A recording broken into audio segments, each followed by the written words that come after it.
With every passing day, it seems that Shohei Ohtani does something we've never seen before, or at least not in the past century. It seems that the only player we can compare him to is Babe Ruth, who began playing over 100 years ago. But with a player this rare that has undoubtedly changed the game for generations to come, we ask today, is Shohei Ohtani already a Hall of Famer? Totally Sportsesque. Major League. First, let's look at Shohei the hitter and compare him to some of the members of the Hall of Fame.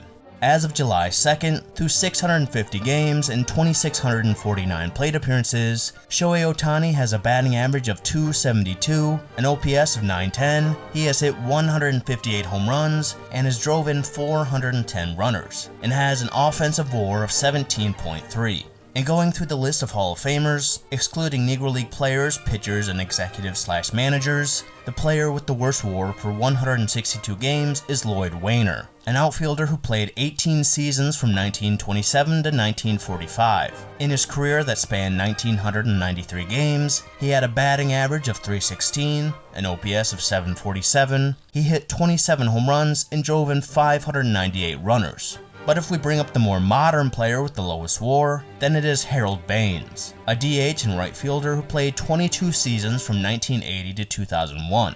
In his career that spanned 2,830 games, he had a batting average of .289, an OPS of .820, he hit 384 home runs, and drove in 1,628 runners. I bring these two up because this can be used as a bare minimum. Shohei clearly has better stats in both through 650 games, and you could argue that Shohei's stats through 650 games are more impressive than Lloyd Wainer's entire career. But going past the worst Hall of Famer in terms of WAR, let's compare Shohei to others at his position. Shohei playing the field is rare as he's only played the outfield 8 times in his career. But if we considered him an outfielder, a non-dead ball era player I feel is similar to Shohei is Reggie Jackson. And the numbers through 650 games for both prove it. Shohei has the edge in most of these categories, but the numbers in many of these categories are nearly identical. They are both power hitters with speed who strike out a lot. At this point, Shohei's strikeout rate is higher than Reggie Jackson's, and Reggie Jackson would go on to have the most strikeouts in the history of the MLB. But going past just Reggie Jackson, looking at some of the other greatest outfielders of all time, through 650 games, Shohei has more home runs than Babe Ruth, Hank Aaron, and Barry Bonds, and a better OPS than Aaron and Bonds. But at the end of the day, Shohei is a DH, and only one player who DH'd 85% of his games has made the Hall of Fame, and that was David Ortiz in 2022. And looking at the first 650 games for Shohei and Ortiz, Shohei has more home runs, hits, and a better OPS, with their numbers close in hits, RBIs, and runs.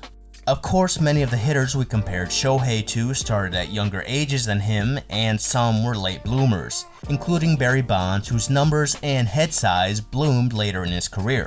So right now, Ohtani's offensive numbers through 650 games are better or close to many first ballot Hall of Famers. But before we try to answer the video's question, let's look at Shohei's unique aspect and look at Shohei the pitcher. As of July 2nd through 79 starts, Shohei Ohtani has an ERA of 2.97, has compiled a record of 35-17, has struck out 568 batters with a whip of 1.079, and has a pitching WAR of 13.9. And just like we did for hitters, the worst starting pitcher in the Hall of Fame in terms of WAR is Rube Marquard. From 1908 to 1925, Rube pitched 18 seasons and appeared in 536 games and started 408 of those. He had an ERA of 3.08, compiled a record of 201 and 177, struck out 1,593 batters, had a whip of 1.197, and a WAR of 2.51 per 162 games. The criticism for his induction comes from the fact that his career-adjusted ERA plus was slightly better than the league average during the dead ball era. So a more modern starting pitcher to look at is Catfish Hunter. From 1965 to 1979, Hunter pitched 15 seasons and appeared in 500 games and started 476 of those. He had an ERA of 3.26, compiled a record of 224 and 166, struck out 2,012 batters, had a whip of 1.134, and a WAR of 2.53 per 162 games. Just like Jack Morris, Hunter got the nod mainly due to postseason success. With this idea of a bare minimum, through 79 starts, Shohei leads these two in nearly every category. But going past these two, let's find some Hall of Fame level pitchers to compare Shohei to. A pitcher many scouts have compared Ohtani to is Justin Verlander, who is number 1 amongst all pitchers on Baseball Reference's Hall of Fame monitor. And the comparison comes from the fact that both Ohtani and Verlander can maintain high velocity late into games. And how do they compare in their first 79 starts? Shohei has a better ERA, win percentage, and has given up less hits. Granted, Verlander had pitched 51 more innings in this time, but even with Verlander pitching 51 more innings, Shohei has recorded nearly 200 more strikeouts. And when we look at the top 3 in the Hall of Fame monitor, amongst current pitchers of Verlander, Kershaw, and Scherzer, Shohei's first 79 starts have resulted in more strikeouts, less hits, and a better ERA and win percentage than all 3. Of course, these 3 were in their prime from the get-go, but it just showcases the fact that the start of Shohei's pitching career is on par with 3 first-ballot Hall of Famers. But with everyone we compared Shohei to, from Reggie Jackson to Justin Verlander, they ultimately became Hall of Famers later in their career. We are focusing on if Shohei Ohtani is a Hall of Famer right now. And in my opinion, if Shohei were to retire after this season for whatever reason, though others may not agree, I feel that Shohei Ohtani would make the Hall of Fame. Though I would vote for him, I don't think he would be first ballot. Just like Lloyd Wainer, Harold Baines, Rube McCard, I could see Shohei making it by way of the Veterans Committee or late into one of his first 10 tries. And why would Shohei not make it first ballot, or possibly not in the first 10 tries? Well, you have to remember how stubborn many of the Hall of Fame voters are. Look no further than the fact that it took 83 years for a player to be voted in unanimously. That means at least one voter thought players like Babe Ruth, Mickey Mantle, Willie Mays, Hank Aaron, Nolan Ryan, and Ken Griffey Jr. shouldn't be first ballot Hall of Famers. And the Hall of Fame seems to favor longevity over peaks, and career milestones such as 2,000 hits, 400 home runs, 200 wins, or 2,500 strikeouts. These are a few bare minimum milestones that help a Hall of Fame case, and obviously Shohei hasn't hit any of them yet.